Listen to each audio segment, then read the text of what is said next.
आपण जिथे भाषणं केली, राजकीय स्वरूप असला तरी त्या सभामंडपामध्ये वरून फुलांचा वर्षाव होत होता.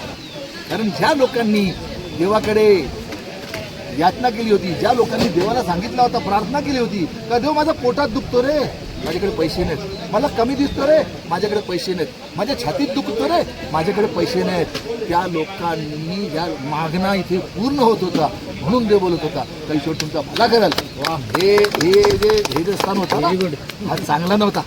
हे आपण राजकीय बोलतो, राजकीय नव्हता. लोक बोलतात का राजकारणात समाजकारण आलाच पाहिजे. जिथपर्यंत राजकारणात समाजकारण नाही आला ना आपल्या देशामध्ये कायापालट नाही होणार. हो तुम्ही लंडनला जा, एक ज्यावेळी सोशल वर्कर उभा राहतो ना खासदार घाबरतो त्याला, त्याच्या मागे लोक असतात. हो हे बघा याच्यात 14 देश आहेत. भारताचा धंदा मी 27 देशांमध्ये नेला की. आणि बघा प्रत्येक याच्यात हे बघा आधी झेंडा, कुठेही गेलो आधी झेंडा, भारत में मेरा देश कुठेही बघा. आणि मी किती पास आहे माहिती आहे? 7वी पास आहे. आणि 87, 84 ते 87 मी एका टेम्पोवर हमाली करत होतो, गुवाहाटी ट्रान्सपोर्ट. अशी आमची परिस्थिती ती. गावात सर्वात गरीब, आमच्याकडून कोण बघत नव्हता, खायचे वांदे होते. कधी कधी उपाशी पुढे शाळेत जायचो, मधल्या सुटीत लोकांचे डबे निघायचे आणि तो सुगंध पोटात काहूर माजायचा. किती दिवस सहन करणार. 27 ऑगस्ट 1984 मधली सुट्टी झाली, लोकांनी डबे उघडले, लोकांचे डबे उघडले. माझा मी बॅग बंद केला, घरी आलो, बॅग बाजूला ठेवला आणि सरळ एक टेम्पोवर कामाला लागलो. का नाही बाबा, पोटाचाच होत नाही तर कुठून शिकायचा. तरी सक्सेस झाला. शिक्षण 7वी बरोबर आहे. मग यशाची किल्ली काय आहे? फक्त कष्ट करून. जर मनुष्य पैशावाला झाला असता तर सर्वात जास्त मनुष्यांमध्ये हमाल पैशावाला झाला असता. आयुष्यभर छातीवर त्याचे ओझाच आहे.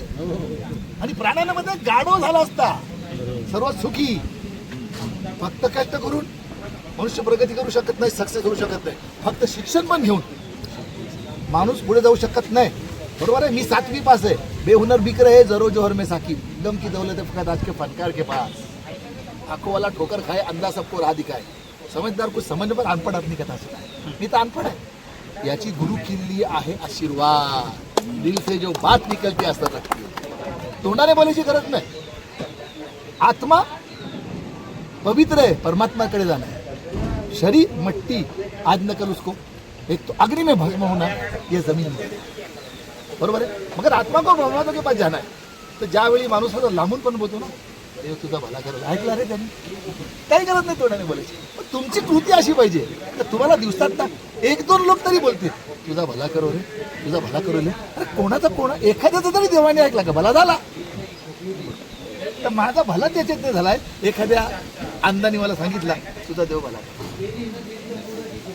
मला 10-100 लोक विचारतात तुला पद्मश्री भेटत नाही, तुला. म्हणून मला पद्मश्री वर्षात तर कमीत कमी 500 वेळा भेटतो. मला एक सवय आहे, बायलेटरल. दोन्ही डोळ्याने जो आंधळा असतो ना तो घरात बसलेला असतो कुठेतरी गरीब, त्याला वालीच नसतो. मी कमीत कमी 500 बायलेटरल दरवर्षी काढतो. माझा तो छंद आहे. हे छंद नाही, तो जास्त छंद आहे. आंधळा असं उचलून घेऊन येतो त्याला टॉयलेटला बसता येत नाही. मी स्वतः बसतो, त्याच्या ढोकणावर पाणी टाकतो. ज्या दिवशी त्याची पट्टी निघते ना, तुम्हाला अशी मिठी मारतो ना जोरात, पप्पी घेते, काय काय करतो, मुके घेतो. मला असं वाटतोय रे पद्मश्री भेटला रे.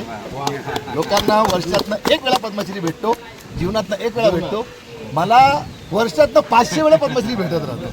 मला माणुसकीचा पद्मश्री जो देवाकडे आज ना उद्या कबूल होईल. तुम्ही आम्ही इथे जमलो ना, तुम्ही जे करता ना ही साधी गोष्ट नाही आहे, लक्षात ठेवा. लक्ष्मी धावून तुमच्या मागे येईल आणि नाही आली ना चप्पल काढा ना माझ्या मागे. हे जे तुम्ही कृती केलेली, काम केलेलं आहे, याला वाढवा, लोकांपर्यंत पोचा. कारण प्रत्येक माणूस देवाला नतमस्तक होताना बोलतो सर्वात मोठा आजार सर्वात मोठा दुखणा आजार आहे. हे देवा माझा आजार बरा कर रे. आज असंख्य लोकांचे तुमच्यामुळे आजार बरे झाले. तुम्हाला पण तितकाच श्रेय, यांना पण तितकाच श्रेय. एक माणसाने तिथे दगड उचलला असेल ना त्याला पण तितकाच श्रेय आहे. तिथे तुम्ही काम केला हा छोटा, हे राजकारण नाहीच. मी कोण आहे? मुसलमान कार्यकर्ता फडणवीस साहेबांचा. फडणवीस साहेब एक वेळा आमदाराला हात मिळवायला विसरतात, मला गला भेट देतात. मला वाटतं का माझा नेता मला मिठी मारतो. अजून दुग्नीत होतो. तो बोलतो समाजाला तुमचं आयुष्य, आपल्याला हे जर समजलं नाही का मला समाजाला देणं आहे, हे जर आपल्याला समजलं नाही तर आपण मनुष्यच नाही. मैं भी हूँ आदमी, तुम भी हो आदमी, यूं तो हर आदमी आदमी है, मगर जो न काम आ सके आदमी के लिए आदमी उसको कहना गलत था. त्याला कधीच मनुष्य बोलत नाही जो मनुष्याच्या कामी येत नाही. तर आज जो तुमचा कार्यक्रम झाला ना, हे काय वाढदिवस म्हणजे काय, वाढदिवस 1 वर्ष मृत्यूच्या जवळ वाढदिवसामध्ये चिंतन आणि मंथन होतो. कमी पूर्ण ह्या वर्षी काय काय कृती केली आहे, 1 वर्ष तर जवळ गेलो देवाच्या, मला जायचं आहे. तर हे आपण काय करतो, पार्ट्या देतो, बिर्याणी बनवतो, दारू पाजतो, पण चिंतन आणि मंथन इथे झाला. देवानी फुलं उधळली तुमच्यावर तर नाही. हे समाजाशीच घडतो ना, ज्याच्याकडे समाजाची बांधिलकी आली ना त्याला शांती असते. तुम्हाला त्रास होईल पैशाचा, पण तुम्ही थांबणार नाही, बसाल उठाल कित्येक लोक बघा बसले का बसतातच, पण जो लोकांसाठी करतो ना तो बसतो उठतो, देव देतो ठेवतो, देतो घेतो, याच्यात पण त्याचं गणित असतं. लक्ष्मी जर सर्वश्रेष्ठ असतील तर 100 कोटी ज्या माणसांनी कमवलेत, ज्या दिवशी मरायचा असतो तो त्याचा लात मारतो आणि बोलतो नाही नाही नाही नाही मला हे नको, मला ते काहीतरी पाहिजे, कोणावर मी उपकार केलेत का, कोणाला दिलाय का, या हा जो परिवर्तन घडणार आहे मग ते काम येणार आहे. आयुष्य 70 वर्षाचा, देवाकडे 70,000 वर्ष जगायचे आहे, त्याच्याकडे 70 कोटी जाणार नाही हो, 70 लोकांचा आशीर्वाद आहे. 70 लोकांचा आशीर्वाद आपण आत्मसात केला, आपल्या बरोबर घेतला, सुख आहे ना. मी नाही नगरसेवक आहे, मी नाही कोण नाही, एक सामान्य व्यक्ती आहे, पण एक लग्नात येतो माझे 100 लोक सेल्फी काढतात, नगराध्यक्ष नाही करत. तू आमच्यासाठी हे गोष्ट तुम्ही हे केलं, पायंडा पडला पाहिजे, पायंडा. लोक बोलत होती आधीच्या जगात, मी ऐकलंय, माझा वर्ष 59 वर्ष आहे, माझा वय वर्ष 59 मला, मी ऐकलेलं आहे. माझी आजी बोलायची त्यावेळी, खाकी नको, खादी नको, कोट नको, पोलीस स्टेशन नको, बरोबर आहे, आणि राजकारण नको.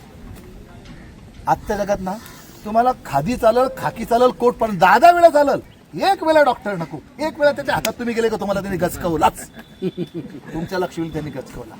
मग ते आज तुम्ही इथे केला, इथे जे फायली तयार झालेत ना यांना तुम्ही पुढे न्या, तो आशीर्वाद आहे ना.